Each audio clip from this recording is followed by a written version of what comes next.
Ang hindi inaasahang skill ni Mahoraga na gumulat kay Gojo Satoru at ang pagpapatumba naman ni Gojo Satoru kay Agito, kasama na rin ang paggamit niya ng kanyang maximum output Blue. It is the updated Weeb at sa video na ito ay tatalakayin natin ang Jujutsu Kaisen Chapter 234 spoilers. In the very first chapter nagkakaroon na ng pagtatalo sa gitna ng mga allied sorcerers, specifically kay Kashimo Hajime at dito kay Yuta Okutsu. Dahil gusto nang mag-intervene ni Yuta, gusto niya nang tulungan na itong si Gojo Satoru dahil pinagtutulungan na nga siya ng mga shiki gamit ni Sukuna.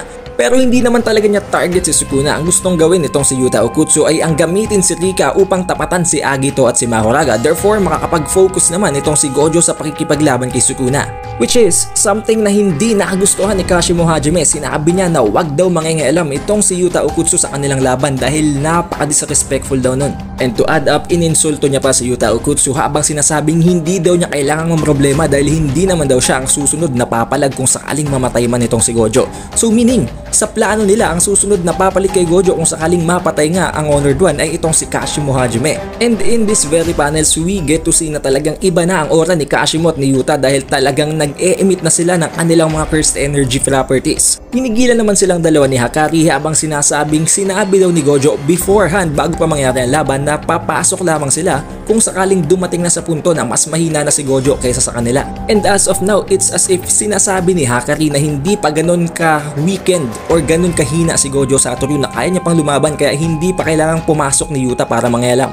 Pero sumagot naman si Yuta habang sinasabing hindi na nila kailangang matakot kay Sukuna dahil hindi na kayang gumamit ni Sukuna ng kanyang domain expansion. Therefore, pwede na nilang pagtulungan si Ryomen Sukuna. Inagrihan naman ngayon itong si Yuji si Yuta dahil alam naman natin na ang dalawang ito ang pinakamalapit kay Gojo Satoru. Ayaw lamang nilang mamatay si Gojo kaya siguro naiisip na nilang mangialam sa laban. Pero sinabi naman ni Hakari na maaaring may natatago pang trump card si Ryomen Sukuna and sakaling pumasok sila at gamitin yun ni Sukuna, magiging hindrance lamang sila at maaaring kailanganin pa silang protektahan ni Gojo. And then makakabalik tayo ngayon sa nangyayaring laban sa Shinjuku. May kita natin na pinagtutulungan ng dalawang Shikigami si Gojo Satoru habang hinahabol siya ni Agito. Hindi din siya tinitigilan sa barrage of attacks nitong si Mahoraga.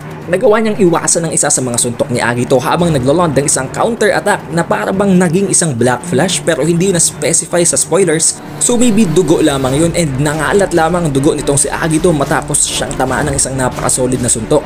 However, hindi yung tumalab kay Agito and as you can see, nag-heal lamang ito na nagpapakita lamang na hindi talaga isang basta-bastang Shikigami lang din itong si Agito. Talagang isang napakalakas din niyang tier pagdating sa 10 Shadows. Tinangka naman ni Agitong gamitin ang kanyang snake tail or ang parabang parte kung saan ay nagmanifest naman ang Great Serpent na si Orochi. However, nasalag yun ni Gojo at pinutol niya ito.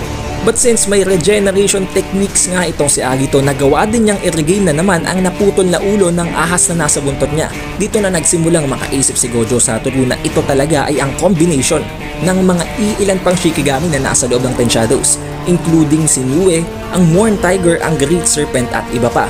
Ngayon alam kong bago sa pandinig yung Morn Tiger, maaring ito na nga ang ikasampung Shikigami na hindi pa naipapakita or na i-display sa 10 Shadows technique. So since si Mahoraga ngay nakapag-adapt na at si Agito naman ay mayroong regenerative capabilities, kailangan din niyang i-one-tap si Agito para matanggal niya to sa laban. Pero hindi siya binibigyan ng oras ni Mahoraga para makapag-isip. Ginamit ni Mahoraga ang kanyang slash para magtapon ng napakaraming nawasak na bricks debris papunta dito kay Gojo. However, dahil nga may infinity si Gojo and hindi naman literal na weapon itong si Mahoraga ang mga bricks, ay napigilan ng infinity ni Gojo ang pagtama nun sa kanya. Habang nananatili pang nakabaon ng bleed ni Mahoraga sa lupa or sa tere na kanilang pinaglalabanan, agad namang nag-counter-attack itong si Gojo habang binibigyan si Mahoraga ng isang napaka-sharp na sipa. And as you can see, si Agito naman naghahanda namang mag-counter-attack kay Gojo habang busy siya sa pakikipaglaban dito kay Mahoraga. However, sinalo nitong si Gojo Satoru ang lightning na nanggagaling dito kay Agito na parabang wala yung talab at sinuntok niya pa ito ng napakatindi to the point na halos magulantang ang buong pagkatao nitong si Agito. At this point, dahil nga isang component ang Tranquil Deer nitong si Agito na may kakayahan ng reverse curse technique na kayang mag-heal, naisip nitong si Gojo Satoru na magiging napaka-troublesome kung sakaling ihihil nitong si Agito si Sukuna dahil babalik na naman siya sa parabang walang damage na state at malulugi na si Gojo, especially pagdating sa domain expansions. Dahil as of the moment pareho silang hindi pwedeng gumamit ng domain expansions due to the brain damage na natanggap nila mula sa kanilang laban. Kaya naman magsisilbing isang napakalaking factor nitong si Agito sa laban kaya napagdesisyonan nitong si Gojo na mas unahin ang patayin si Agito bago pa si Mahoraga.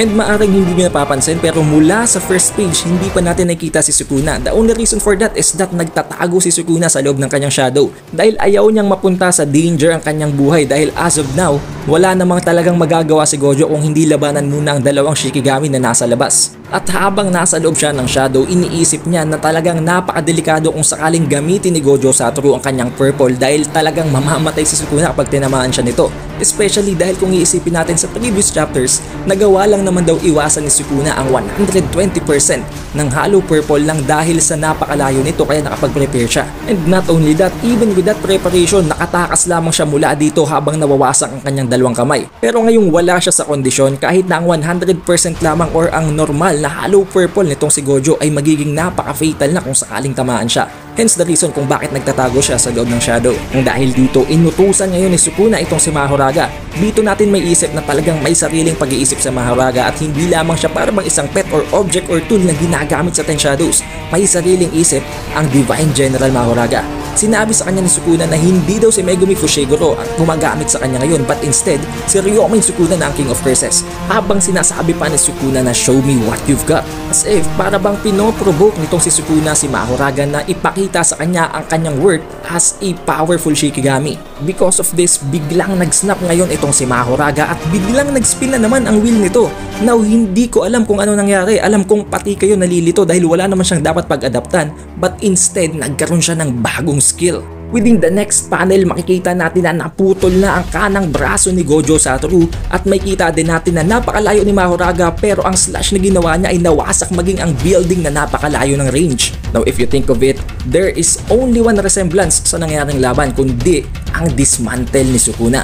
Maaring ipinahiram ni Sukuna ang dismantle niya kay Mahoraga at maaari din namang na-adapt ni Mahoraga ang curse technique ng kanyang host. At this point, it looks very bad para kay Gojo Satoru. Para bang mamamatay na talaga dito si Gojo at maging ang itsura at ang reaksyon mula sa mukha niya ay talagang nakakagulat. And I also want to include this sa nangyaring trailer at sa ending and opening ng current season ng Jujutsu Kaisen. There seems to be a hint of a certain something na hindi ko na-specify. Bahala na kayong mag-isip kung ano man ang gusto nyong i-assume. Nang dahil sa napaka-solid na performance ni Mahoraga, pinuri siya ngayon ni Ryomen Sukuna at maging si Sukuna ay hindi makapaniwala sa nangyari. Habang mga allied sorcerers naman ay nagpapanik na, especially dahil hindi pa ganun kabilis ang regeneration ngayon ni Gojo Satoru dahil nabanggit na nga ni Shoko na napakabagal na ng kanyang reverse curse technique at magtatagal pa bago niya completely ma-recover ang kanyang braso. Ang dahil dito, agad siyang nilusob ng dalawang Shikigami at dito na nagsimulang bumalik na naman si Ryomen Sukuna to the surface. Pinagtulungan na naman ng tatlong ito si Gojo Satoru habang pinagpapasapasahan siya gamit ng kanilang mga atake. You can see here na nakapagland ng isang napaka-solid na sipa si Ryomen Sukuna sa pinakaulo nitong si Gojo Satoru na dahilan kung ba't tumalsik siya ng napakalayo habang kung saan siya tumatalsik ay nag-aantay naman si Agito para mag-land ng isang napaka-solid din na atake na nag-land naman sa ulo na naman ni Gojo Satoru. It's as if ang pinaka-target nila dito ay ang ulo ni Gojo Satoru para completely mapatay na talaga siya. Pero dito ginulat na naman tayo ng Honored One. Instead of being knocked out, instead na mapatumba siya, humarap or should I say tumingala si Gojo Satoru dito kay Agito habang nagpapakita ng isang devilish smile na naman at kung papansinin natin there is a certain blue orb sa kanyang harapan. Habang sinasabi kay Agito na iniisip na daw niya right from the start pero nakapag-desisyon na siya ngayon na hindi daw worthy si Agito na sumali sa kanilang laban as if hindi niya ina-acknowledge si Agito as someone strong enough para makisali sa kanilang rambulan. And then kahit nga wala ng kanang kamay si Gojo Satoru, ginamit naman niya kanyang kaliwang kamay para suntukin at ipin down nitong si Agito sa pinaka-terrain ng kanilang kinatatayuan. Nang dahil dito ay halos mawasak na ang katawan ni Agito pero dahil nga meron siyang regeneration hindi siya agad namatay pero nakita ni Sukuna at nitong si Mahoraga ang nangyari at para bang natakot at kinabahan silang dalawa. Then dito na natin makita ang isang panibagong technique ng Honored One. Although wala na nga siyang kanang kamay, ginamit niya pa rin kahit ang natitira niyang kaliwang kamay para ibalibag itong si Agito gamit ang kanyang blue maximum output. And as you can see, napaka-solid ng panel na ito, and it's as if naramdaman din itong si Mahoraga at ni Sukuna kung gaano ka-dangerous ang bagong technique na yun. Kaya imbes na saluhin at tulungin nila si Agito, iniwasan na lamang nila yon. Sa sobrang lakas ng impact ng maximum output ng blue ni Gojo Satoru, tumalsik ang blue papunta sa labas ng building. And right in that very moment, nagsimula ng lumiit ng para bang kinukupi ng unti-unti hanggang sa madurog itong si Agito. This is a counter para sa kanyang regeneration dahil kung pigang-piga ka nga naman na halos isang bola ka na lang, paano ka pa magre-regenerate? And for the very last panel, may kita natin na unti-unti nang nagre-regenerate ang naputol na braso ni Gojo Satoru, at nabanggit din ng narrator dito na 41 seconds have passed and Gojo Satoru's purple has ripped through the battlefield in Shinjuku.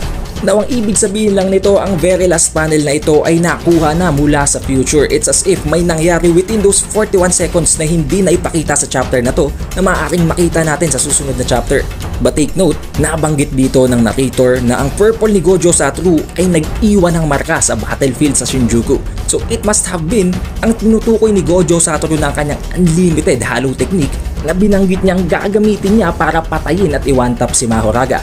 That is where the chapter ends. Na witness natin ang paggamit ni Gojo Satoru ng kanyang panibagong technique na ang maximum output blue, at nabanggit din dito or maybe ginamit na din ni Gojo ang kanyang unlimited halo purple pero hindi sa atin ay display kung paano niya yung ginawa. But at the same time, na witness din natin gamitin ni Mahoraga ang panibago niyang skill na nangangahulugan lamang na hindi lamang siya nag-a-adapt mula sa kanyang mga kalaban, maaaring na-a-adapt din niya ang curse technique ng kanyang host. Nakarating ka sa huling parteng ito ng video, surely you had a great time, at huwag mo din kalimutang abangan ang ating official translation scans review para sa chapter na to para sa confirmed details. Do leave a like, mag-subscribe ka na at i-ring mo na din ang bell button. It is the updated Weeb, and I'll see you on the official translation review.